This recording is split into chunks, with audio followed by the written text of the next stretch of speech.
சமைக்கின்ற கரங்களும் சரித்திரம் படைப்பதை பூமி பார்க்க வேண்டும்.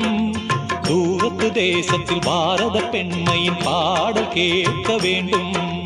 பெண்கள் கூட்டம் பேய்கள் என்று பாடல் சொன்ன சித்தர்களும் ஈன்ற தாயும் பெண்மை என்று எண்ணிடாத பித்தர்களே.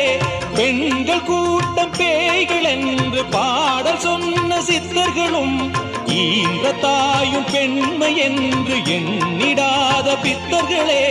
பேசினாலும் பேசினாலும் அஞ்சிடாமல் வாழ வேண்டும். மனதில் உறுதி வேண்டும், வார்த்தையிலே தெளிவும் வேண்டும். உணர்ச்சி என்பது வேண்டும்,